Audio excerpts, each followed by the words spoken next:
Mangrove swamp covered much of the Miami Beach we know today when millionaire Carl Fisher began creating his winter playground for wealthy Northerners.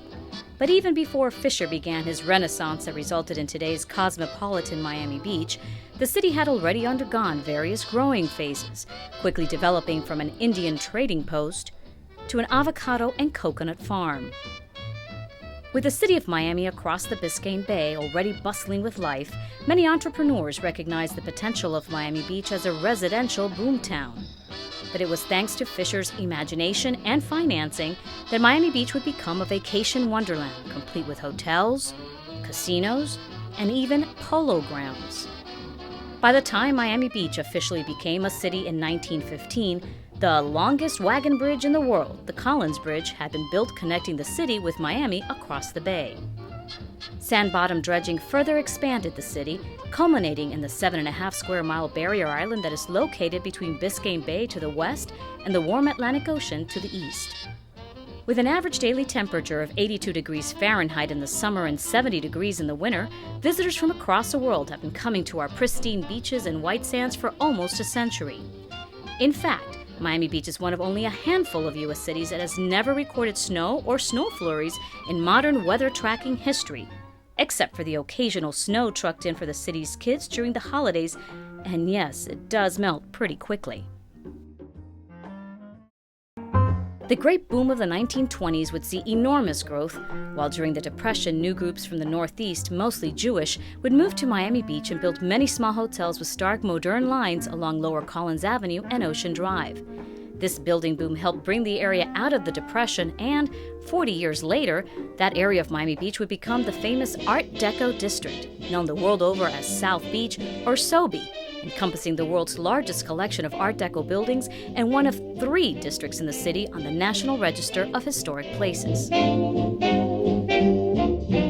During World War II, more than 100,000 Army Air Corps cadets passed through Miami Beach when it became a major training center, sparking a major residential boom as many returned after the war to make the city their permanent home. In fact, the city's population grew from a scant 644 people in 1920 to almost 90,000 people that call the city home year-round today. The mild weather and beautiful beachfront, exciting entertainment and recreational opportunities, world-class shopping, gourmet dining, and the vast offerings of arts and culture has not only been a draw for residents, but has kept many visitors coming back to the city. This volume in visitors between 8 to 10 million a year means a daily population that doubles and often can almost triple during major events. Meeting the needs of this vibrant daily residential population while sustaining the visitor industry that is the economic engine of the city and the region remains a priority for the city. Today's Miami Beach is a city very different from even a mere 30 years ago. Residential neighborhoods are mostly multifamily, with more than 80% of the housing units either apartments or condos. Growth management initiatives implemented in the past dozen years now protect the city's waterfront vistas, including new laws that require residents to approve by vote in a referendum, among other things changes to height restrictions and long-term waterfront leases. Today's planning codes are also more eco-focused, requiring greenscapes and projects and promoting the conversion of hardscapes, including typically institutional governmental facilities such as parking lots and pump stations, into pocket parks and into lush commercial pedestrian areas. Even in our small, densely populated urban community, larger new parks are popping up, changing the urban landscape.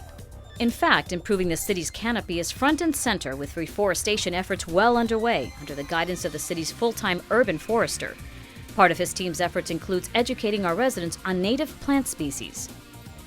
That's advice that residents of all ages can put to good use in one of the city's 3 community gardens, while staff professionals focus on the city's plans to address invasive species and to maintain our current tree stock healthy. From an Argentinian tango entertaining the audiences at a free Arts in the Park event,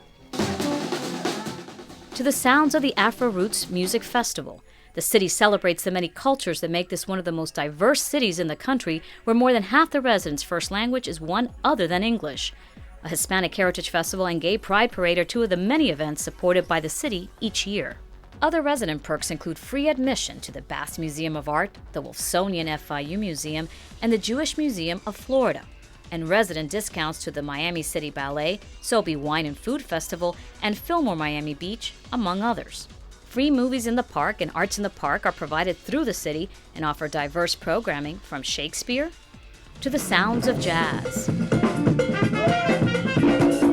But the city-produced Sleepless Night is the epitome of free, with more than 150 unique local, national, and international cultural events held at over 80 venues throughout the city during an overnight 13-hour period.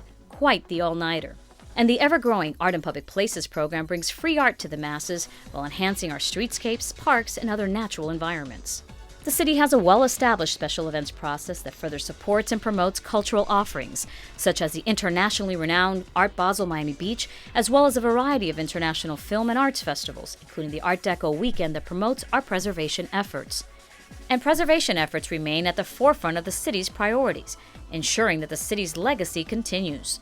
Recent renovations were completed to the city's historic Old City Hall, the Flagler Memorial in Biscayne Bay, and the classic Art Deco-style Ocean Rescue Headquarters building on Ocean Drive.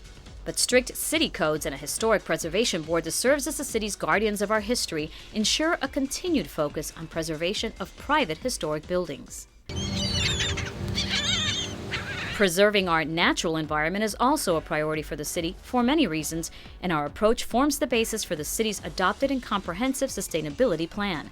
Programs include citywide residential and commercial recycling, including single-stream recycling and recycling of electronics.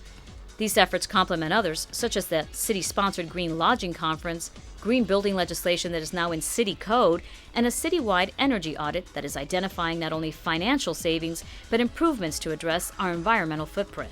Beach erosion remains an issue that we continue to actively work with our state and federal partners on, especially as it impacts our turtle nesting areas.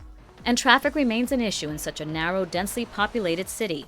A city-funded local bus circulator for just a quarter makes it easier and economical for cars to stay parked, while at the same time we continue to enhance pedestrian and bicycle programs through the expansion of our greenway corridors and bike paths. Just recently, the city expanded our parking discount program that rewards hybrid car owners, something that has been effective and popular with residents. In fact, caring for the environment is one way that the city has encouraged civic participation. City-sponsored beach cleanups occur regularly and assist staff in identifying hotspots that require specialized attention while promoting pride in place with our residents. Programs that encourage and reward the reporting of illegal dumping have been launched, and a new anti-litter campaign created by the city counts on resident support to keep our beautiful beaches clean. Would you like a bag for your trash? Other opportunities for citizen involvement have been created in the past 10 years, including a Neighborhood Leadership Academy, now also offered in Spanish, a Citizens Police Academy, and training to join one of the city's Comprehensive Emergency Response, or CERT, teams. Programs for businesses are also frequently offered. And condo workshops and numerous community meetings to solicit input on everything from proposed capital projects to special events and public art are scheduled on a regular basis. One place where you're sure to find children and adults gathered any day of the week is at our many parks and green spaces.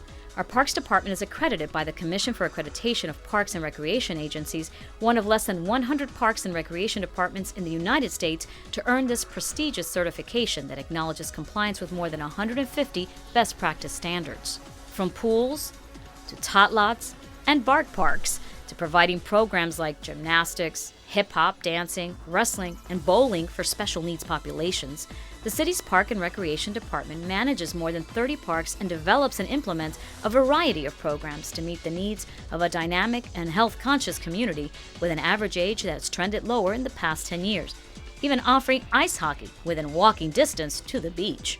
And programming is targeted not only to the young, but also the young at heart, with special programs for adults and seniors. Identifying what programs to provide and what priorities to fund are the result of a strategic planning process that involves actively soliciting community input and developing measurable outcomes to meet the community's identified needs. The city's strategic plan can be traced back to 2001. The need to formalize the process resulted in the City of Miami Beach's first set of community surveys conducted in early 2005. They provided insight into areas where the city should focus and improve further. For example, how was the city doing to reduce noise? Is our building permit process easy or difficult to navigate? Is our city clean? Is it safe? Is it pedestrian friendly? This information was used to develop the City of Miami Beach strategic plan that sets measurable outcomes for the city to achieve.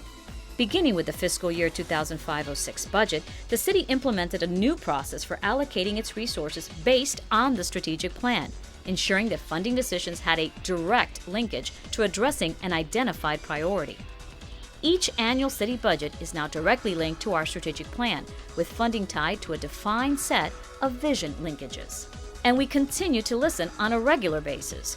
Additional community surveys were conducted in 2007 and 2009, with focus groups, meetings, workshops, and retreats, as well as the Mayor on the Move in between, to help inform our progress and whether new priorities need to be addressed.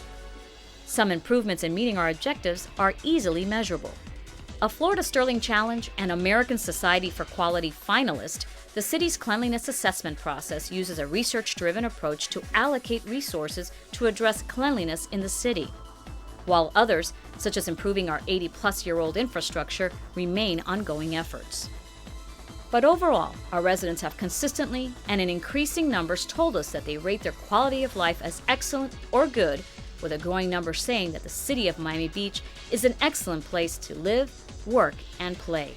From a sleepy mangrove swamp to a hip metropolitan scene, today we say that Miami Beach is a 25/7 city. Because there is so much to do here, you need an extra hour.